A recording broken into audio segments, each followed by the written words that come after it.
This is a clip from an earlier live stream. I know you're going to like it, so the link to the full video is down below. Check it out. I'll see you over there.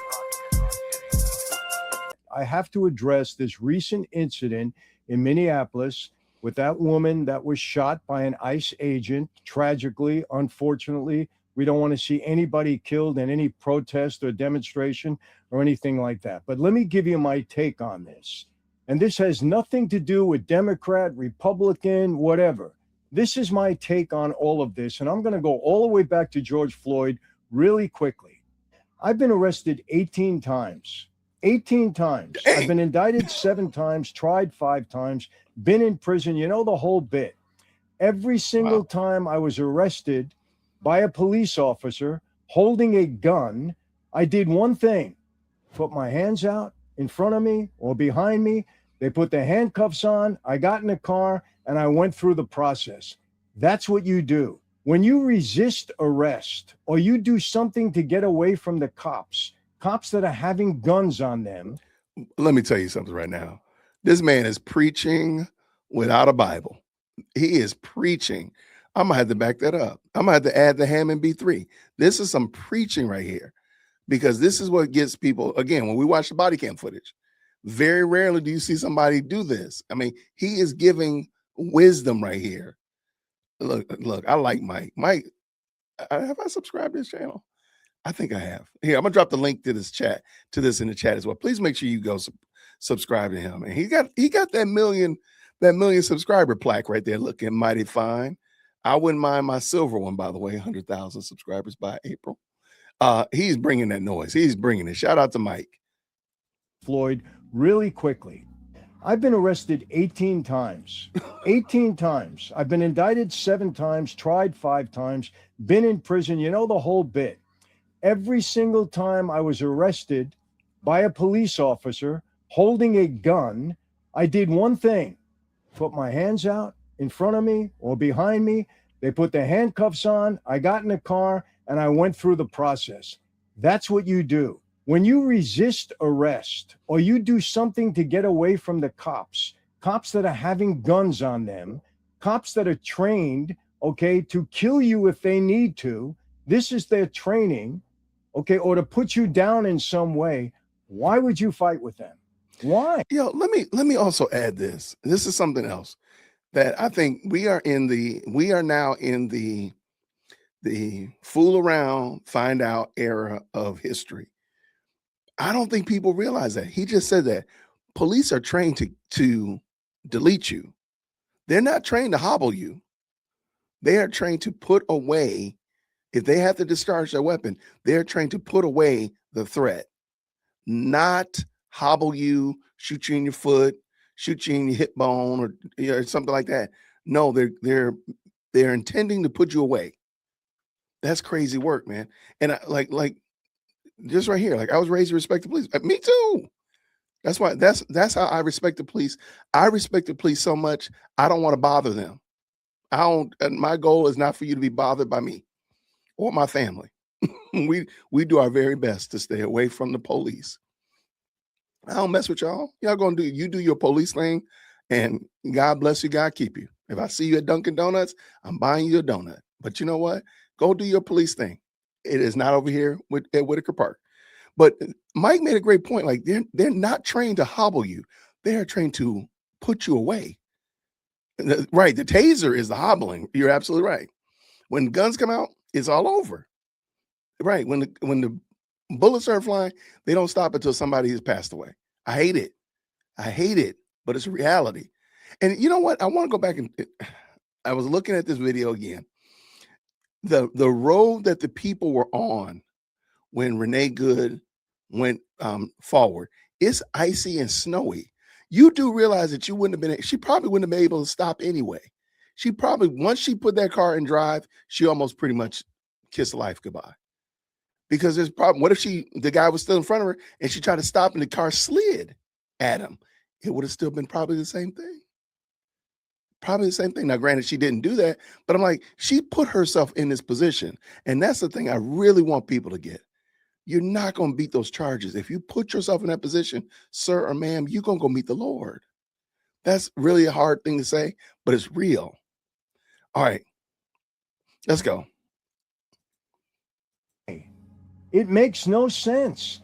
If you want to protest, protest. There is a legal and safe way to protest. But to be in your car driving off when somebody's knocking on your door, a guy with a gun, and you're practically maybe running him over. And again, I don't know. I'm not going to dissect the video. But if this situation is even remotely possible, why are you messing with it? That's all I'm saying. Get out and protest the right way. And you don't have to worry about stuff like this. And I'm going back to George Floyd. And I'm going to tell you this. It was tragic what happened to George Floyd. Nobody wanted to see him die. Yes, it's old news. But the aftermath of George Floyd, come on. This was a career criminal who was running away or trying to get away from the cops after he just committed a crime, possibly. The cops have guns on them. Why would you mess with them? It's insane. It's ridiculous. It's stupid. Bottom line, if you're going to get arrested and deal with it later. And for all you people in blue states, what are you worried about? You're going to get out in an hour with no bail anyway. Go rob a store. Go do what you got to do. You're getting out. There's no bail. So what are you resisting arrest for? We're hearing in the last couple of years, people with 15, 16, 17, 18 arrests out on the street committing more crimes. So why would you risk arrest? You don't even have to worry about going to jail anymore. That's crazy. In a blue state. So you in the blue states, just put the handcuffs on and go get out an hour later. That's number one. And let me tell you something about George Floyd. They shouldn't be erecting, statues to this guy. I mean, come on. The world doesn't need another wine. Oh. It really needs a reason to raise a glass again. A reason that's real. A reason that... You got it right there. Really. And again, I'm not going right or wrong. I don't want him to die. It was tragic what happened. And if the officer made a mistake, he's already in jail. He's paying for it. But none of this would happen if you just do what you're supposed to do and put the handcuffs on and go to jail and then follow the process. And why would you mess with people that have guns, that are trained to shoot you? Right. It makes no sense. So all you protesters out there, stop. And I'm going to tell you this again. The reason these things are happening, it's because of the rhetoric that's coming from the top. All this stuff to go after ICE agents. You're telling these people to go after people with guns. The ICE agents are not out there targeting you to shoot you right away. They're looking to arrest you if you're violating the law. That's their job. That's what they were trained to do. And let me tell you something. Many of these ICE agents, they're Democrats. They're not all Republicans. They're not all right-wingers. They're family people. They're enforcing the law that Congress made for them. So don't get mad at them. They're doing their job. They're enforcing the law. If they overstep, that's another issue altogether. But for you to outwardly resist them when they're trying to do their job, when they're carrying guns, when they're trained to shoot you, when they're trained to protect themselves, when they can be doing it in self-defense, you're the problem, not them.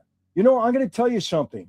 On the street in this country, Cosa Nostra, we were told not to retaliate against law enforcement, not to go after agents or cops, not to go after prosecutors or judges, not to hurt somebody else's family. We weren't allowed to do that because we knew it's stupid. It doesn't do anything, and you're going to lose ultimately. So instead of these idiot politicians, these self-serving, hypocritical politicians, instead of telling their people, follow the law, don't you dare go after these ICE agents. If you want to protest, protest peacefully.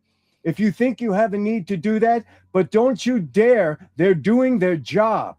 Let us go after Congress and let us go after the lawmakers and let us go after the people in charge if we want to, monitor this situation better. But you, the public, you cannot win.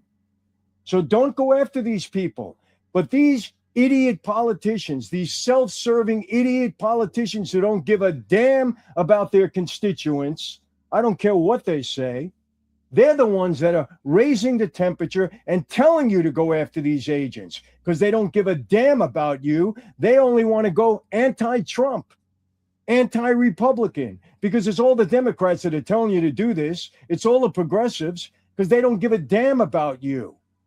Not one bit. This idiot Governor Pritzker in Illinois. Okay, this moron Newsom in California. Tell us that how you really idiot feel. Tim Walz, the Mameluke of the year, in my view. Okay, instead of protecting his people and telling them you're not going to win. Come on, Diane, Amethyst Angel. What's a Mameluke? What the devil is that? Hold on, let me back that up. What is a Mameluke? It sounds bad though, and it sounds like I probably need to call somebody that. In Illinois. Okay, this moron Newsom in California. That idiot Tim Walz, the Mameluke of the year, in my view. Okay, instead of protecting his people and telling them you're not going to win, do not go after law enforcement in a violent way, protest peacefully, let us handle it, that's our job. No, instead they heighten the rhetoric. Jasmine Crockett, AOC, all of these people, because they don't give a damn about their people. That's the bottom line. They're worried about their own positions, their own jobs, their own appointments. That's all they care about. Trust me on that. So it's the tragic incident with this woman. And by the way, you may not know this, but the ICE agent that shot this woman, okay, a year ago in Minneapolis, was in the same circumstance, was dragged over 100 yards by another protester in a car that dragged him 100 yards. He was hospitalized, got 33 or 34 stitches as a result of that. So this guy already had an incident. So maybe he acted quickly. I don't know. But he had a prior situation like this where he was dragged 100 yards. You don't know what these guys are thinking? I want to tell you this really quickly. I was 19 years old. I was on 3rd Avenue protesting the FBI. We were picketing the FBI with Joe Colombo's Italian American Civil Rights League, right?